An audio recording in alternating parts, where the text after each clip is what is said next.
Assalamualaikum warahmatullahi wabarakatuh. Alhamdulillah, puji syukur kita panjatkan kehadirat Allah Subhanahu wa Ta'ala. Sampai hari ini kita masih diberi nikmat sehat. Saya Rasti dengan NDH 29, bekerja di Badan Pengelolaan Keuangan dan Aset Daerah dan menjabat sebagai Kasubdit Perencanaan Anggaran. Saya sebagai peserta pelatihan kepemimpinan pengawas Angkatan 4 Kabupaten Berau yang dilaksanakan oleh BKPP Kabupaten Berau bekerja sama dengan Puslatbang KDOD LAN Desa RI Samarinda. Dalam video ini, saya menyampaikan hasil dari studi lapangan yang dilaksanakan pada tanggal 27 April 2022, di mana acara ini dibuka oleh Bapak M. Aswad MSI sebagai Ketua Rombongan dan diterima oleh Bapak Dr. Andes Haji Masruri MM, Asisten 1 Kabupaten Banjar. Setelah acara, kami diantar ke masing-masing lokus yang telah ditentukan. Adapun lokus studi lapangan kami adalah Dinas Pendidikan Kabupaten Banjar yang diterima oleh Hajanani Andriatne sebagai Sekretaris Dinas Pendidikan Kabupaten Banjar dan merupakan sebagai narasumber. Sedikit tentang Dinas Pendidikan Kabupaten Banjar. Dinas Kabupaten Banjar bertempat di Jalan Pendidikan nomor 7, Sungai Ulin, Kecamatan Banjarbaru Utara, Kota Banjarbaru, Kalimantan Selatan. Dinas Pendidikan Kabupaten Banjar merupakan unsur pemerintah yang mempunyai tugas melaksanakan urusan pemerintah daerah berdasarkan atas asas otonomi dan tugas pembantu di bidang pembinaan pendidikan dasar, pendidikan menengah, pendidikan anak usia dini, non formal dan informal, serta pengelolaan sarana dan prasarana pendidikan. Kabupaten Banjar mempunyai visi dan misi, yaitu terwujudnya Kabupaten Banjar yang maju, mandiri, dan agamis. Berikut adalah struktur organisasi Dinas Pendidikan Kabupaten Banjar. Dinas Pendidikan Kabupaten Banjar terdiri dari Kepala Dinas, Sekretaris, dan 4 bidang, yaitu bidang pembinaan PAUD Pendidikan Keluarga dan Pendidikan Masyarakat, 2. Bidang pembinaan sekolah, 3. Bidang pembinaan sekolah menengah pertama, 4. Bidang pembinaan pendidikan dan tenaga pendidik. Adapun program unggulan dan inovasi-inovasi yang ada di Dinas Pendidikan Kabupaten Banjar adalah kita melihat di inovasi secara digital, yaitu inovasi pelajar manis, program pembelajaran jarak jauh secara daring. Pelajar manis merupakan program pembelajaran jarak jauh secara daring selama pandemi COVID-19 yang berbasis video pembelajaran. Tujuan dibuat inovasi ini adalah Dinas Pendidikan Kabupaten Banjar berkeinginan memberi kontribusi terbaik melalui pelaksanaan program dan kegiatan serta bersinergi dengan instansi terkait untuk mewujudkan pendidikan berkarakter dan religius di Kabupaten Banjar yang maju, mandiri, dan agamis.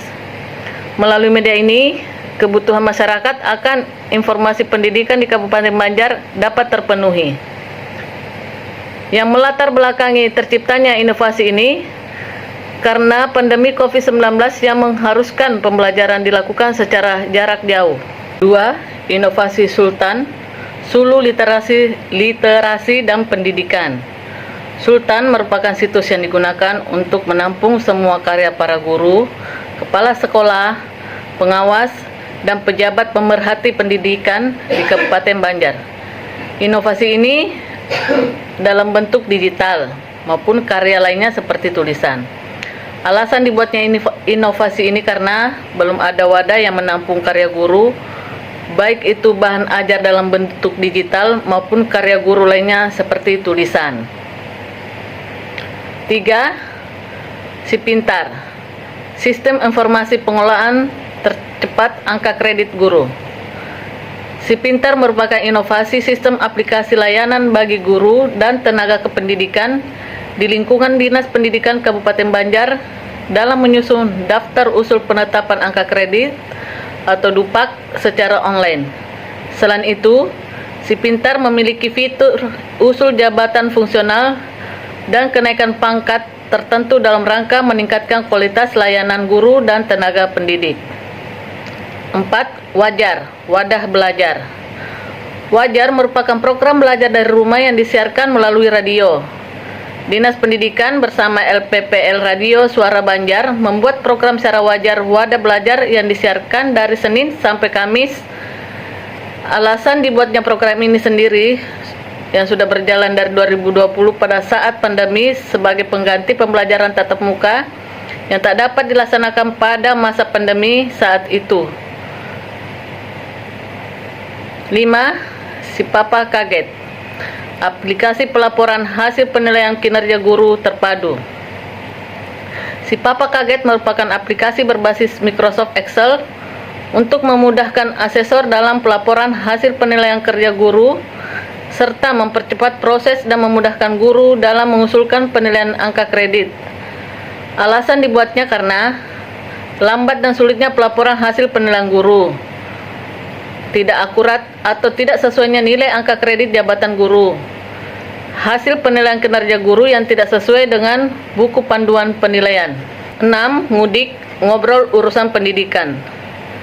Ngudik merupakan sarana yang berbentuk talkshow tentang pendidikan secara online yang dapat dilakukan melalui Zoom, Google, ataupun YouTube yang bertujuan untuk mensosialisasikan hal-hal baru dan pemecahan masalah ataupun sharing pengalaman antara pendidik. Alasan dibuat untuk meningkatkan kompetensi guru. Dan ada pun program unggulan yang berupa kegiatan yang dimasukkan dalam kurikulum sekolah, yaitu 1. Hataman Al-Quran untuk murid kelas 6 SD dan kelas 9 SMP. Adapun hatam Al-Quran ini diberikan sertifikasi hatam Al-Quran yang ditandatangani oleh Bupati, Kadis, dan Kemenag. Yang kedua, penyediaan bahan ajar mata pelajaran muatan lokasi baca tulis Al-Quran. Adapun hal-hal yang dapat saya adopsi dan adaptasi dari studi lapangan yang saya laksanakan di Dinas Pendidikan Kabupaten Banjar adalah 1. Saya bisa mengadopsi dan mengadaptasi aplikasi Si Papa Kaget dalam organisasi saya, terutama di bidang saya perencanaan anggaran, untuk memudahkan saya dalam perhitungan perencanaan gaji ASN yang menggunakan Microsoft Excel, dan meminta OPD mengisi data-data yang saya perlukan dalam perhitungan gaji melalui Google Form. 2. Saya dapat mengadaptasi mutu pelayanannya di mana mereka mempunyai kata kunci dalam pelayanannya, yaitu melayani dengan tulus, kecepatan, ketepatan, keramahan, dan kenyamanan. Di mana dalam organisasi saya yang menyangkut masalah keuangan harus menuntut kami melayani tanpa pamrih, harus cepat dan tepat dalam mengolah keuangan, dan tetap ramah dan memberi kenyamanan dalam pelayanan masyarakat baik secara langsung maupun tidak langsung.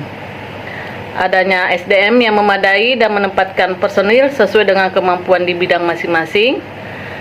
Dan inovasi yang kita buat bukan hanya sekedar sebuah proyek perubahan, tapi harus tetap berkelanjutan secara terus-menerus walaupun terjadi pergeseran struktur dalam organisasi. Demikian pemaparan saya sesuai dengan yang saya dapatkan pada saat melaksanakan studi lapangan. Sekian dan terima kasih.